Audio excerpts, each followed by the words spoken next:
この部屋に閉じ込められて何日経ったのだろう。私はいつ良くなるのだろう。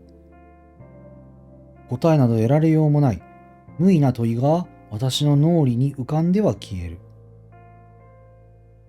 私はどうなるのだろう。この苦痛の果てに何が待っているのだろう。高い熱に茹でられた頭は同じ疑念を何度ももてあそぶ。その都度初めて思い至ったかのように。体の苦痛よりも堂々巡りの思考の方が私を参らせた。いっそもっと熱が上がってくれれば、朦朧としてくだらない雑念をもてあそぶ余裕もなくなるかもしれない。そんな時期的な思考に取りつかれるくらいに。医者は日に二度訪れる。口では希望を持たせるようなことを言うが、その通りに回復の兆しを感じた試しがない。他の人間が現れることはほとんどなかった。要するに私は原因不明の長患いを人に移さないように監禁されているのだろう。ただ、記憶にある限り一度だけこんなやりとりを耳にした。やめなって、シャレにならないよ。危ないかな。こうして口を覆っておけば大丈夫じゃない？それはわずかに開いたドアの隙間から漏れ聞こえるやりとりだった。禁じられたものにあえて触れてみせる幼稚ないたずら心がひそひそ声の端に滲んでいる。万が一のことがあったらどうするの？あなたもここに監禁されちゃうのよ。で、そのままお亡くなりに。それは勘弁願いたいわね。ドアを閉める音がした。こらえきれずに漏らしたような笑い声と足音とが遠ざかっていく。これほどまでに静寂をありがたいと思ったことはない。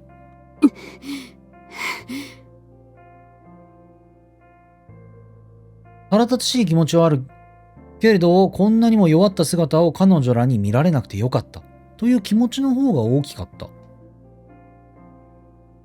早く終わればいいのに。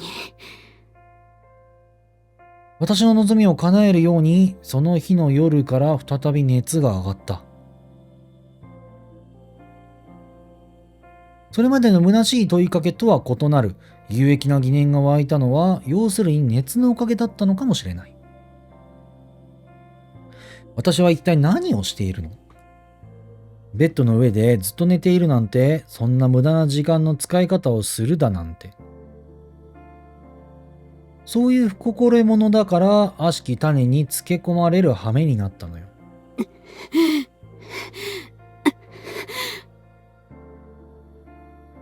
腫れぼったいまぶたを上げ、闇を見つめながら私は奮起した。朦朧とした意識の中で全身の力を振り絞り、ベッドから転がり落ちる。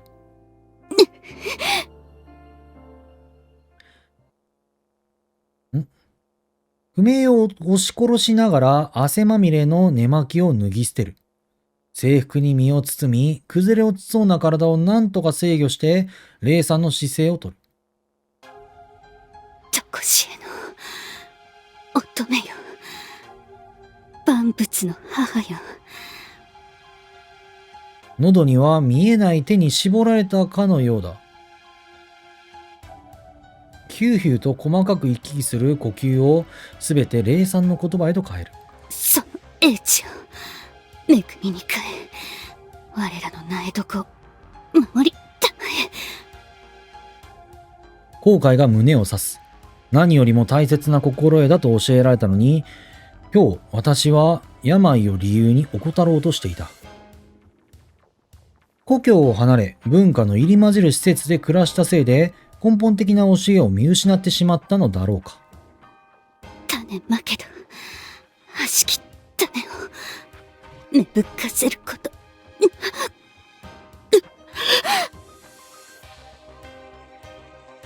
霊さんの甲斐があって楽になった。このように思えた。凄まじい重力にあえいでいた体がふと軽くなったのだ。心地よい浮遊感さえ伴っていた。ルク、何をしているの？私ははっと息を飲んだ。足に力を入れて、崩れかけていた体勢を立て直す。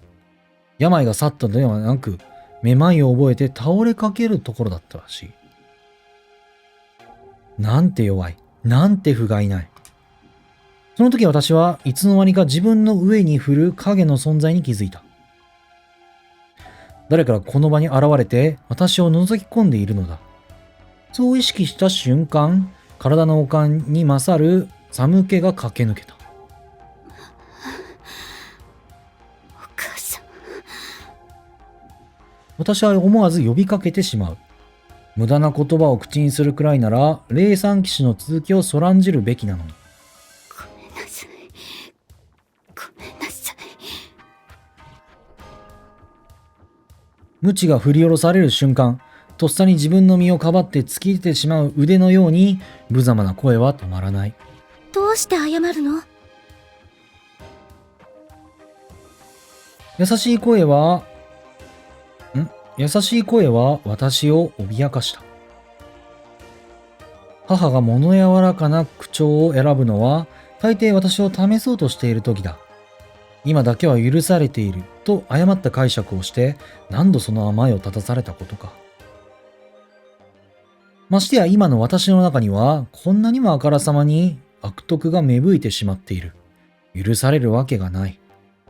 悪しき種が私の中に排出が間に合わず芽吹いてしまいました。喉にも胸にも全身にこんなにもはびこって、きっともう手遅れです。悪徳の上塗りと分かっていても弱音を口にしてしまう。この体がもう助からないことは知っていた。心に叱責を、体に鞭を与えたとして、これほどの悪しきものを枯らすことはできないだろう。私はメイデンに寝なかった。ごめんなさい。私はより深い神戸を垂れる。絶望的な終わりを目にする前に、いっそこの首を刈ってほしい。心からそう願った。いいから、ベッドに戻りましょう。ね。しかし、降ってきたのは、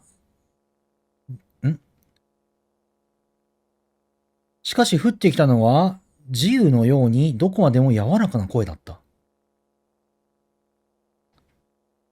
私の体を支え、着替えさせる優しい手はいつ鞭を振るうのだろう。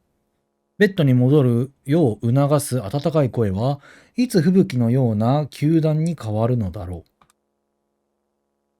身を固くして備えていたが、その時は来なかった。何事もなく柔らかいベッドの上に戻される。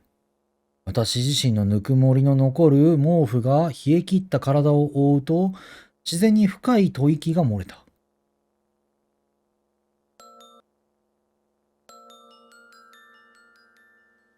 もう、指が氷みたいじゃない。こんな寒い日に布団から抜け出るなんて。だから治りが遅いのよ。ご飯は食べたのよね。それならもう、暖かくして、ゆっくり寝ましょう。母の言葉はいちいち不可解で私を戸惑わせた。そうきたか。ああ、そうびっくりした。あ、そうやった、そうやった。びっくりした。びっくりした。そうやった。母と勘違いしとるんやった。そうだ。お母さんと勘違いしとるんやった。私を堕落させるために、甘いことを言っているのだろうか。だとすれば、それこそ母自身が悪しき種に支配されてしまった証ではないか。それは私自身が悪徳によって滅びていくよりもずっと恐ろしいことだった。どうして？私は腫れぼったい喉の奥から精一杯の声を絞り出す。そんなことをしたら、悪しき種がますます追い出せなくなる。負けてしまう。悪しき種って、風の菌のことかしら。母は独り言めいてつぶやき、こちらへ身を乗り出す。ルク。悪しき種をやっつけたいのなら、心も体も温めないと、冷やしたら逆効果よ。あなたの体は、悪しき種と必死に戦っているんだから、たくさん励まして、頑張ってもらわないと。やはり不可解だ。よく知っている言語のはずなのに、単語の一つ一つは理解できているのに、セリフ全体の意味が取れない。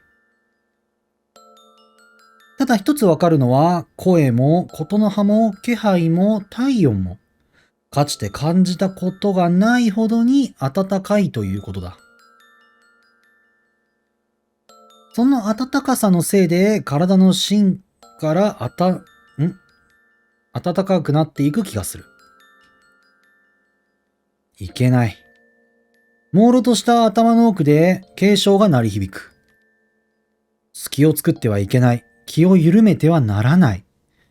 悪徳はわずかな油断を苗床にして急成長するものだと私はよく知っている。けれど、頭の片隅で別の声が響く。どのみち私はもう手遅れだと。何をしても悪しき種の開花は止められないと。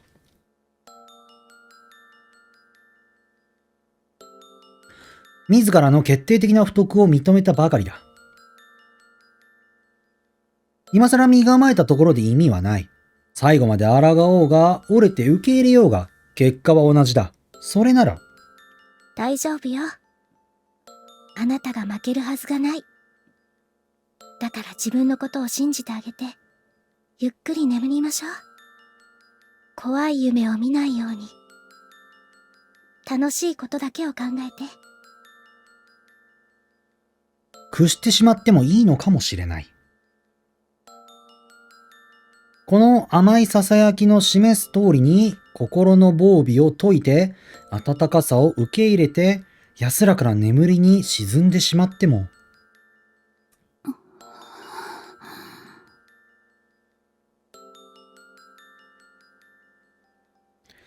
私は全身から最後の力を抜いた。体表を温めるだけだったぬくもりがじわじわと皮膚の奥へと浸透して体の芯まで達しようとしているのがわかる。それは悪しき種が最後の成長を遂げる感触だったのかもしれない。けれど私にはもうどうでもよかった。心地の良い静かな闇がゆっくりと落ちていく私を見守っていた。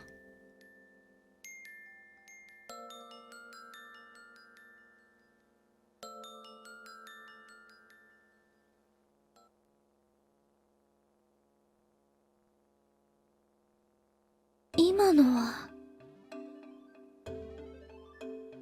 夢のシマンから手を引きながら、アルエットは戸惑いに満ちた声を漏らした。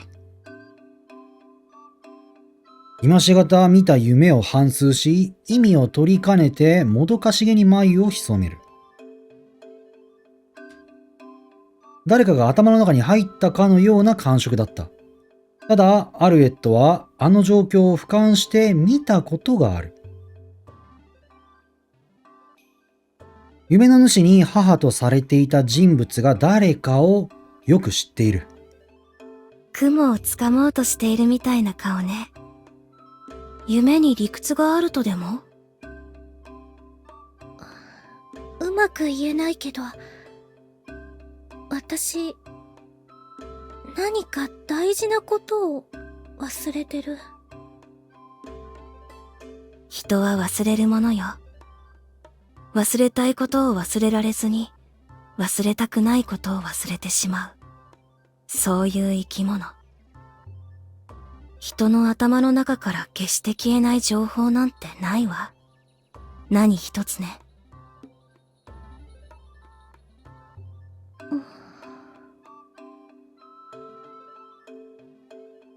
歌うようなオルロの声を聞くうちに眠気が急激にこみ上げてきた。どうやらこの空間においては少しの時間を過ごすだけで何日も不眠で過ごしたような疲労がのしかかるようだった。あらあら、お眠かしら。それとも、より深く目覚めていると言った方がいいのかしら。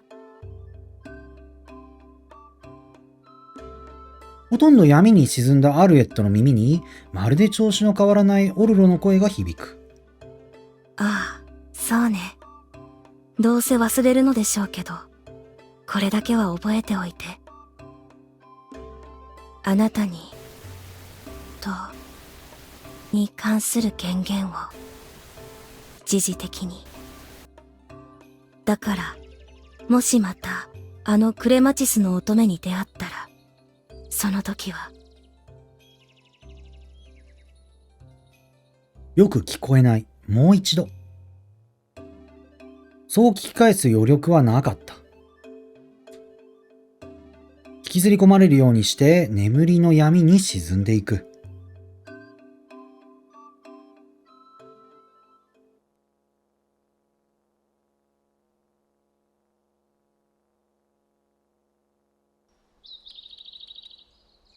白い朝の光がまぶたの裏からアルエットを呼び覚ました。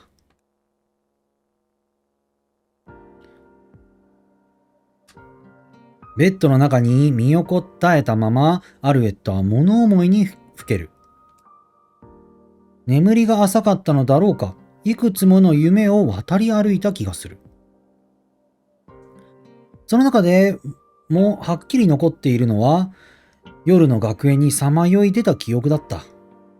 歪んだ花嫁とクレマチスの乙女。あれは夢だったのかしら。朝の光の中で思い返せば非現実的なことだらけだったとは思う。しかしツタに捕捉され迎えた最後の克明に思い描いた時、アルエットの肌はぞっと泡立った。我知らず自らを抱きしめて皮膚が溶け崩れていないかを確かめる。五感はあれは夢などではなかったと訴えている。他の夢とは一線を画す生々しい実感が伴っていたと。ルクも出てきた。私のことを助けてくれた。トゲだらけの鎖の鞭を振るってアルエットを捕らえんとするツタから何となく守ってくれた。切羽詰まった声も殺気に満ちた眼光もいつものルクからは想像できないものだった。だからこそ自らの想像力が生み出したものではない気がしてくる。もっとも彼女に再び夢の話を持ち出せば前回以上の皮肉で迎え撃たれるに違いない。よし、まずは安全なところから。アルエットはつぶやくと新たな一日を迎えるために立ち上がった。オルロ、おはよう。今日も会えてよかったわ。その端に未だ夜を残した空の下、訪れた中庭にてアルエットはオルロと再会した。彼女と会うのはこれで2度目だ。にもかかわらず、もう何度も顔を合わせているかのような親しみを覚えるのが不思議だった。おはよう。歓迎してくれるのは光栄だけど、用向きにもよるわね。もしかして、七不思議？ええ。どうしても聞きたいことがあって。本当に好きなのね、そういうのが。まあ、いいけど。オルロは淡々と言って目を細める。呆れているのか、同調しているのか、何とも思っていないのか、相変わらず真意の読みにくい少女だ。前に話してくれた、歪んだ花嫁の話。噂の出所ってわかる？出所ね。実際に襲われたと言っていた生徒を何人か知ってるわ。あっさりとよこしたにしては衝撃的な答えだ。何人かって。今までに5人いたわね。私、こういった噂は本当だとも嘘だとも決めつけないことにしているの。ああ、でも。記憶を遡るうちに何かに気づいたのか、オルロは言葉を濁しながら目を伏せた。そのうちの3人は、もう、いないわね。すでに埋葬されているの。お？埋葬？死んだってこと？アルエットは思わず声を張り上げる。この学園は規則こそ厳格ではあるものの、生死に関わる点では安全と言える場所だと思っていた。霧と茨が外部を隔たっているおかげで敵の侵入はまずありえない。中にいるのは非力な少女ばかりで、暴力沙汰は厳格な規則によって禁じられている。だというのに3人も命を落としている。しかも歪んだ花嫁の目撃者という共通点があるという。なんで3人なの？なんで3人なんやろ？ペアだったら、偶数だったら、あの子とあの子ってなるけど、3人だとちょっと違わん？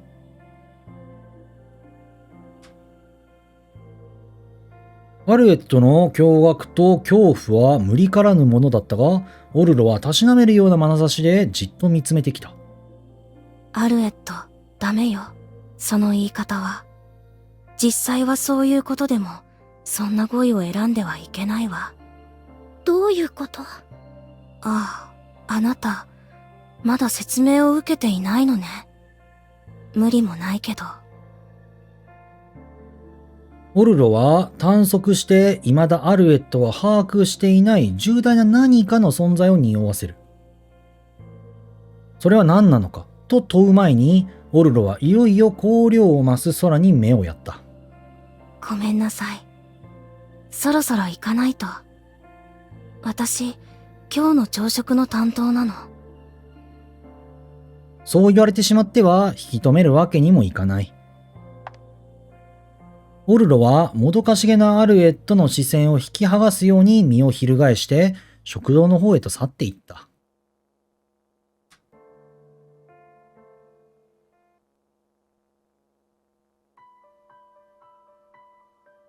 授業が始まる前にアルエットはキャナリーを捕まえて話しかけた。快く耳を傾けてくれたキャナリーは、アルエットが埋葬という言葉を口にするや否や血相を変える。あたりをはばかるように見回すと、声を潜めて人気のないところで話したいと伝えてきたのだった。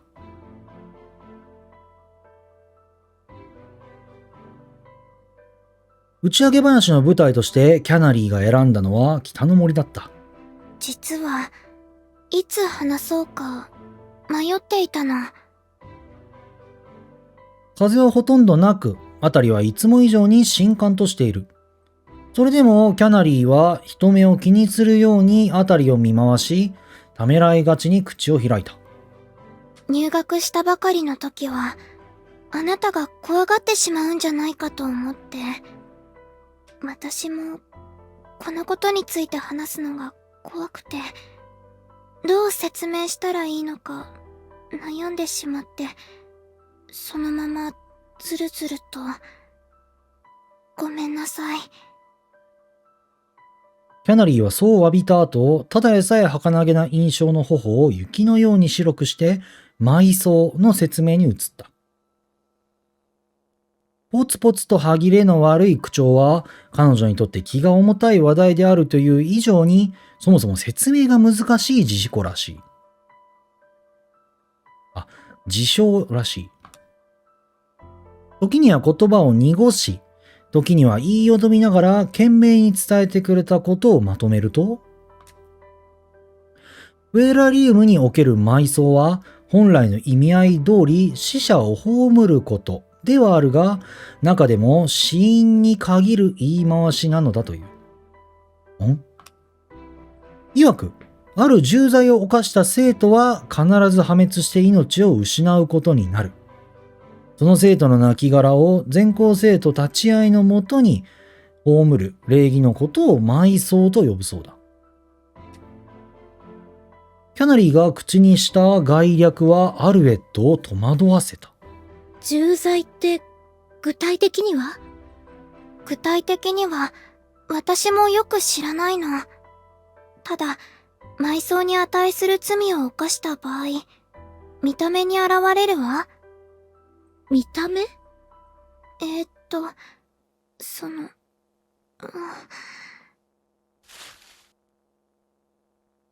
キャナリーは必死な様子で言葉を選んでいたが、一体どのような施策がそうさせたのか、急に目の焦点を失ってふらついた。アルエットはとっさにその体を支えようとして躊躇する。キャナリー？ごめんなさい。気が遠くなって。なんとか踏みとどまったもの、キャナリーは未だに強い悪漢に襲われているようだ。木に手をついてなんとか身を支えている。無理をさせてしまったのね。ごめんなさい。大切なことなのに、考えようとすると、どうしても力が抜けてしまって、嫌になるわ。アルエットに伝えたいという使命感はあるものの、本能的な拒絶にあって叶わない。その痛ましい葛藤が、白さしそうな、瞳に滲む。あなたにとっては、それほど辛いことなのね。気にしないで、キャナリー。他の人に聞くから大丈夫よ。どうかしら。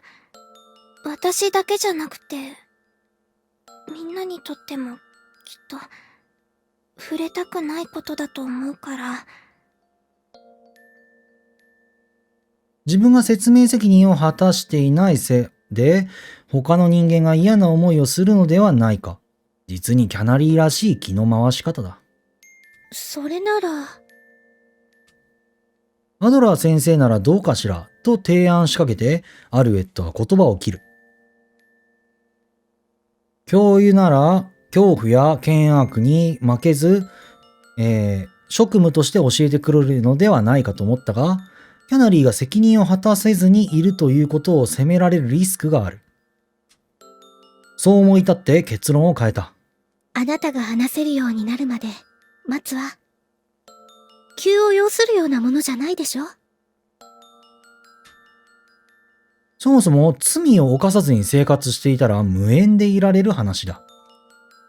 アルエットとしては歪んだ花嫁にも関わってくる話だけに、できる限り早く把握したいことではあるが、キャナリーを追い詰めてまで聞き出したいとは思えない。それに実のところ、情報を得る当てなら他にもあった。ありがとう。本当にごめんなさい。キャナリーは救われたように顔を上げ、弱々しく微笑んでみせる。